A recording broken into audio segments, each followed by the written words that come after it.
Lanjutkan informasinya, pemirsa, ini tim Densus 88 anti teror kembali menggerebek salah satu rumah kontrakan terduga teroris di Deli Serdang, Sumatera Utara, Jumat siang. Saat diperiksa, petugas menemukan ratusan kotak amal serta berbagai brosur yang tersimpan di rumah kontrakan tersebut.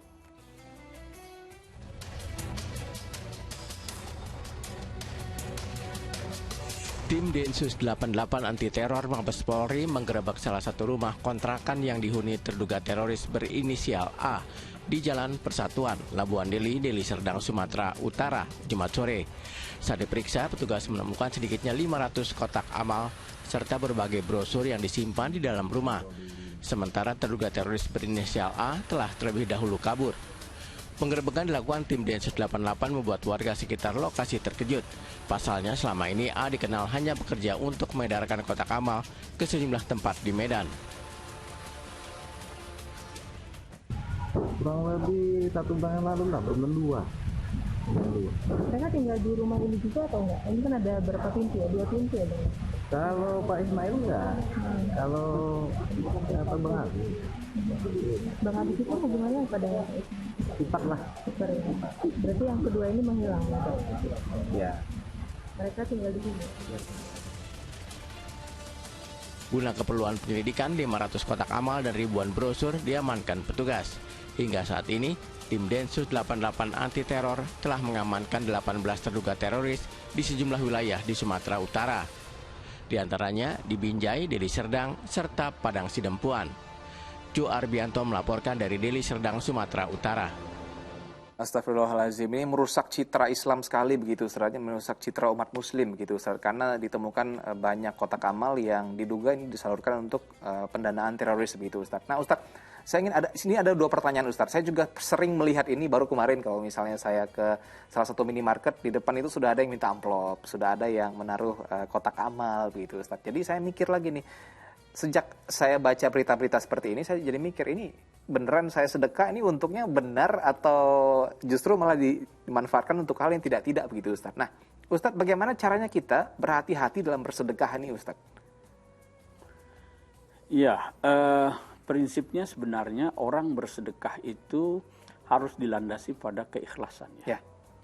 Keikhlasan itu bahkan dalam artin betul-betul ketika kita memberikan itu memang tidak ada embel-embel niatan apapun. Jadi kasih aja gitu, Ustaz. Kasih begitu saja, merem sudah gitu. Bahkan kalau perlu tangan yang satu lagi nggak tahu. Ya. Kan begitu ya? Ya, betul, Ustaz. Itu prinsipnya begitu dalam bersedekah itu. Nah, tentu keikhlasan itu harus didasari keyakinan ya. Harus didasari keyakinan. Begitu kita ada sedikit keraguan. Wah, ini jangan-jangan yang saya berikan ini kalau dilihat dari modusnya ini khawatir disalahgunakan, ya tinggalkan. Okay. Walaupun pada prinsipnya ketika kita bersedekah sudah nasing tulus saja sudah. Terserah nanti uangnya diapakan sama orang itu, diapakan oleh orang itu. Okay. Tapi ketika dugaan kita mulai muncul dugaan bahwa ini khawatir disalahgunakan dan lain sebagainya, kita tinggalkan. Cari yang lebih aman. Oke. Gitu. Jadi intinya kita harus percaya juga pada insting kita sendiri begitu, Ustaz. Ini kayak kadang-kadang ini kayaknya nggak benar gitu, Ustaz. Nah, di situ yang memutus adalah hati kita. Oke. Maka kata Nabi, istafti qalbak. Minta fatwa pada hatimu itu. Hati kecil kita ini kadang-kadang tidak bisa dibohongi ya. Betul gitu, Ustaz. Betul.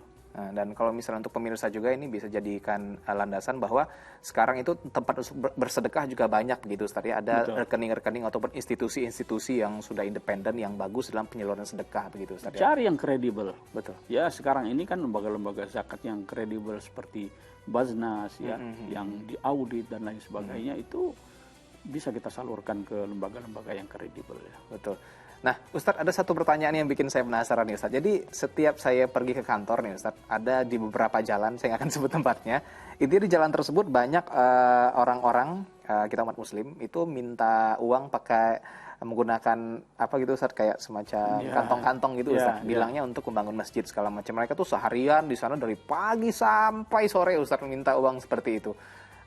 Saya ini mungkin ada pandangan yang berbeda begitu, Ustaz. Tapi dalam Islam ataupun dalam kajian yang Ustaz sudah banyak tahu begitu, Ustaz, ini dibenarkan nggak Ustaz minta uang gitu di jalan? Pertama, di satu sisi itu memang memberi kesempatan orang untuk bersedekah. Ya.